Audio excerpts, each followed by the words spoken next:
Halo, sudah lama tidak berjumpa. Hari ini gue mau bercerita tentang budaya atau tentang karya yang menceritakan tentang budaya di Amerika. Karya itu ditulis oleh Arthur Miller.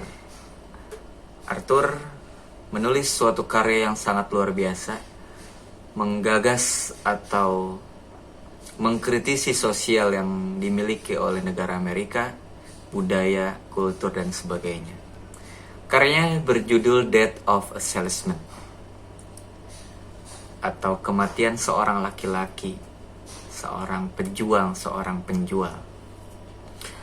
Karya ini sangat menarik untuk dibahas karena memang ada beberapa poin ada beberapa poin yang bisa kita ambil pelajaran untuk bisa kita jadikan pedoman dalam hidup kita, bahwa segala sesuatu itu tidak harus sama. Saudara kita, teman kita, bahkan rival kita dalam bekerja, atau teman kita, kolega dalam bekerja, itu tidak harus kita memiliki hal yang sama secara karir, ekonomi, dan sebagainya. Oke, sebelum kesimpulan nanti, gue mau membahas dulu isi daripada buku atau karya Arthur ini. Arthur Miller menulis dengan bahasa-bahasa luar biasa. Ini karyanya gue dapat dari ebook full bahasa Inggris, jadi lumayan sulit juga dicerna. Oke, Arthur menjelaskan bahwa Amerika itu memiliki budaya yang sangat kompetitif. Budaya bekerja, budaya sosial, budaya politik, budaya agama itu sangat kompetitif. Kita percaya itu semua. Hal itu menjadikan atau merangsang si Arthur itu untuk menulis suatu karya ini.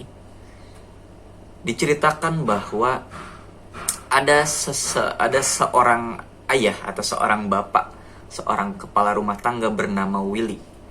Willie ini, atau nama panjangnya adalah Willie Loman. Willie itu menjadi kepala keluarga dengan satu istri dan dua anak. Istrinya namanya Lydia, anaknya namanya Happy dan juga Beef. Beef dan Happy itu dididik secara otoriter, secara keras dalam tanda kutip oleh si Willie. Karena apa? Karena dibalik itu semua, seorang Willie, seorang kepala keluarga yang bernama Willie itu memiliki circle atau pertemanan yang cukup toksik, yang cukup berdampak negatif. Apa?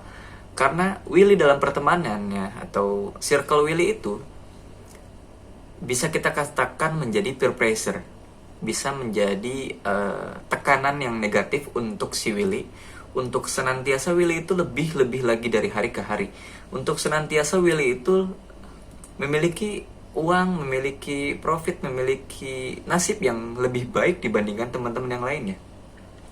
Nah, hal ini yang menjadi hal negatif juga untuk si anaknya, at least si Happy dan si Beef tadi. Willie selalu mengajarkan atau secara otoriter menginstruksikan kepada dua anaknya itu untuk lebih sukses daripada dia. Memang Willie itu adalah seorang pekerja keras yang sangat luar biasa.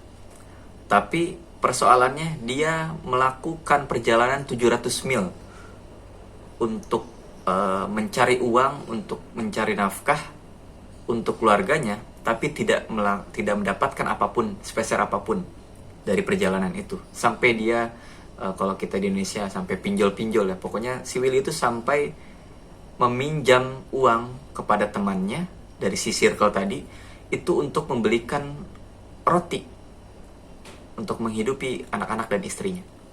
Sampai seperti itu. Kemudian dari watak ya, dari budaya keluarga yang seperti itu, keras, selalu pressure, itu menjadikan pribadi anaknya, kedua anaknya itu yang berbohong, menjadi pribadi yang selalu ingin gampang, ingin instan.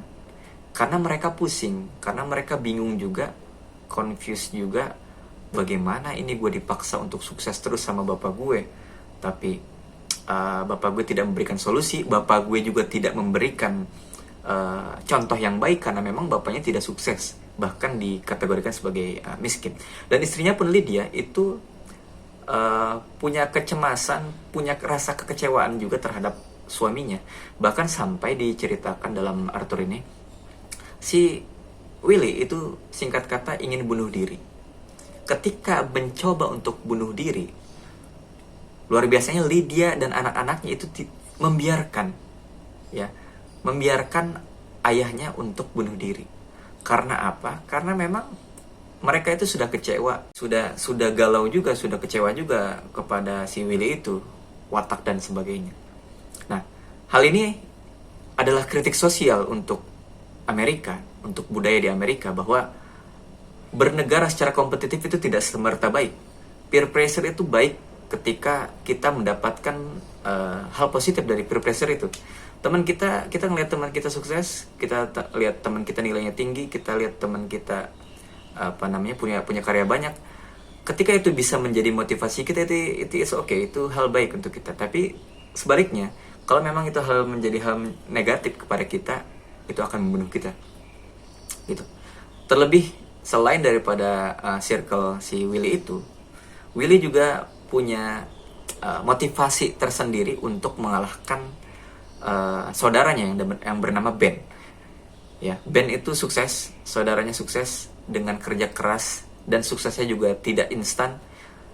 Maka Willy menyimpulkan bahwa gue juga bisa, tapi persoalannya adalah nasib itu tidak semerta sama.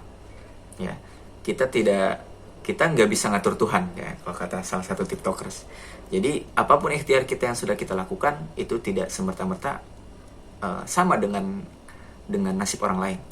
Kemudian catatan yang kedua yang menarik untuk kita ambil pelajaran adalah American Dream.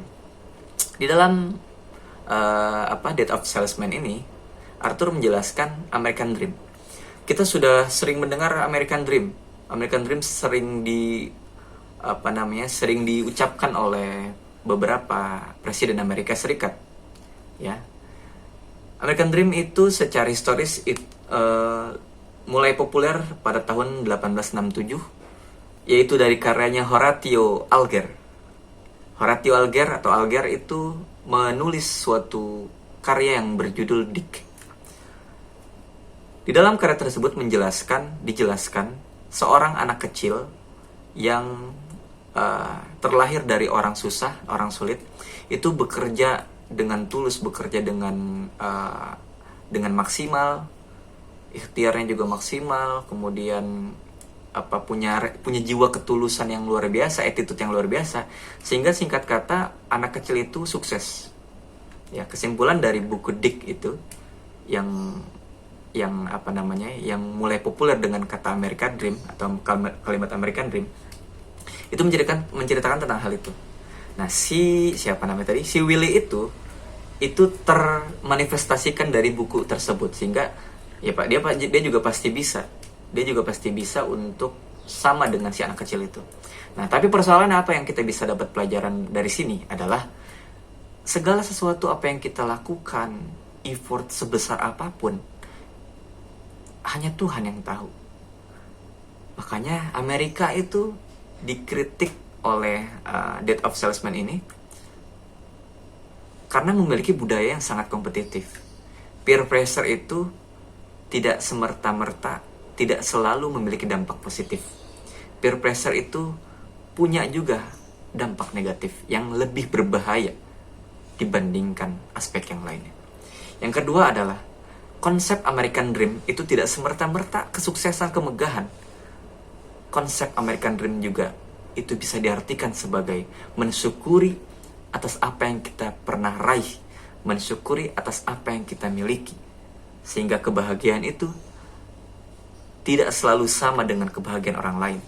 Kita harus memiliki definisi kebahagiaan kita sendiri. Itu aja, terima kasih.